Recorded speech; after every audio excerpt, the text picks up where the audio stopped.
You know, there's still guys out there that have a hard time asking women out. You know, in today's society, women are independent, strong women, and men sometimes have a hard time asking people out. And, you know, Adonis got creative when he asked me out.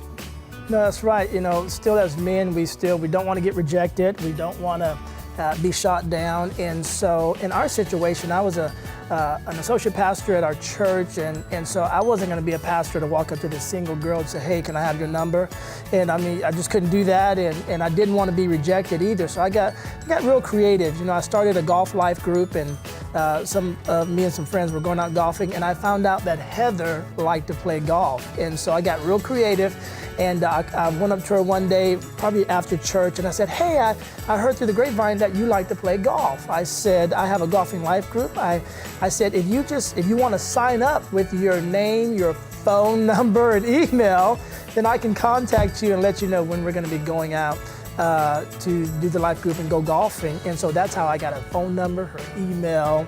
And so at first I started out with just the group emails or the group text, and every time I'd send one out, she was the only person that responded and said she couldn't go. So I'm feeling a little rejection right there, and I'm like, God, I guess, you know, she doesn't want to hang out with me or hang out with us. But I kept pressing through, and so finally I started texting her and say, hey, we're going to be down at the driving range, or we're going to be out at this golf course. And so finally one day, she actually showed up. I was down at the driving range with about 5 friends, 5 guys from church, and we were hitting balls over by the artificial turf. If you've ever been to a driving range, you know there's artificial mats you can hit the balls off of, or you can go to the real grass.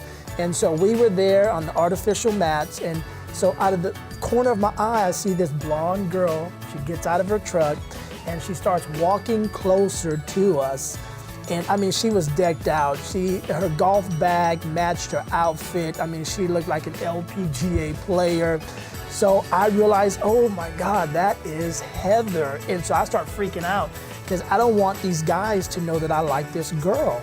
And so she gets closer and my heart starts racing. I'm like, what am I gonna say? What am I gonna do? And she walks up to us, and I didn't know what to say, so I got real pastoral or Christianese on her. I said, praise God, you're here hanging out with us at the life group, because I didn't want these guys to know I was excited that this girl was here.